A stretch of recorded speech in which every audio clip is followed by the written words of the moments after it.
এলার বলার আর মারবো না, এলার বলার আর মারবো না, আমি তুই বাদে দিই। আমার মেমালা মারছো। এখন থামো, তুমি বহুত পাগলামি করছো, এখন বাড়ি চলো। হ্যালো হ্যালো, এলার বলার দিদি। টুপি থই দাও। আরে ওদিকে রাস্তা ভুলে গেছে, মারি খেয়ে এদিক।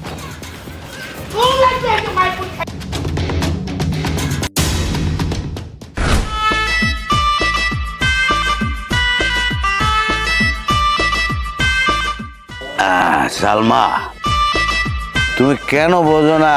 কেন তুমি এত পাষাণ? হ্যাঁ, অপাষাণে বলে যাও কেন ভালোবাসনি, মুছে দিয়ে যাও আমার চোখের পানি। অপাষাণী বলে যাও কেন। দেখো তোমার বাড়ির অবস্থাটা মদ থেকে কেমন মাথা করতেছে, এই বয়সে আর সব মানায়? হ্যাঁ এ ভাইজান, কি অবস্থা তোমার ক দেই? পিনিক পিনিক, মানে বিরহ, প্রেমের বিরহ। এই তানিয়া, বাজারে কি লজ্জা শরমের কোনো ওষুধ পাওয়া যায়? তাহলে আমি একটু লজ্জা শরমের ওষুধ এনে খাওয়াইতাম, যদি এই আমার বাইরের একটু লজ্জা শরম হইতে। আল্লাহ মনে হয় লজ্জা শরম ছাড়াই বানাইছে। এই এই, আমার সামনে আমার বদনাম করতেছ তোমরা? হ্যাঁ, তুমি কি সুনামের মতো কোনো কাম করছো? হ্যাঁ, চলো বাড়ি চলো। না আমি বাড়ি যাব না। ও পাশানি বলে যাও কেন ভালোবাসনি,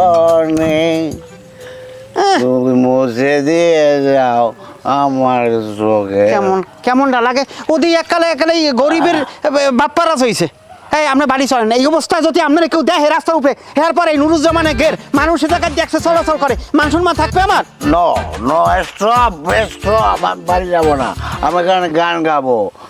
সোনা বন্ধে আমারে পাগল বানাইছে। আমি এখন কিন্তু ওনারে মানে ঘেরে এখন কিন্তু ঠেলি ফেলাই দেবো, পাঙ্গাসারে খাওয়ামো কইলাম কিন্তু ভাইজান।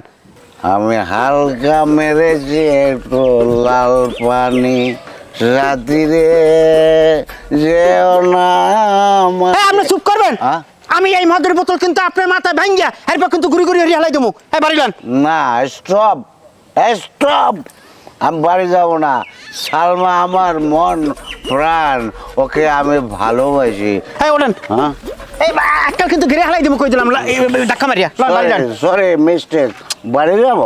হ্যাঁ বাড়ি চলেন। এই তুমি যাবো না? তুমি চলো। আপনাকে জানা আমি এইতেছি। আরে আনতে আরে মান সম্মান আমার সব শেষ করবে। হালকা মেরেছি একটু লাল সহ্য লাগে আমার, এই এলাকায় মান সম্মান আমার সব শেষ করছে। ওকে এ আপনার কি আক্কেল জ্ঞান হইবে না? 2 দিন আগে মোর ভাই আপনার এমন শেষা শেষলে হ্যাপারও লজ্জা শরম হয় না? কে বিলের গোস্ত দিয়ে ভাত খাইছেন? খারাও অনেক কইছো, অনেক কথা সহ্য করছি, কিন্তু আর সহ্য করতে রাজি না। সেদিনকে আমি তোমারে গোলাপ ফুল দিয়েছিলাম, তুমি আমারে গোলাপ ফুল সিঙ্গুর মিস দিয়ে দেখাইতে কইছো, কিন্তু আজকে আমি তোমার জন্য এমন একটা উপহার আনছি, এটা সিঙ্গুর মেসকা তুমি গোস্ত দিয়ে দেখাইতে পারবে না। কি এমন উপহার আনছেন যেটা রান্দে খাওয়া যাইবে না? এই যে তোমার সেই কাঙ্ক্ষিত উপহার। ও সুবহানাল্লাহ, এটা দি সত্যি একটা দামি মোবাইল। তুমি টিকটক করো না? হ্যাঁ, এরকম কোমর টোমর ঢুলাইয়া এবার আমি চিন্তা ভাবনা করে দেখলাম আমার ওই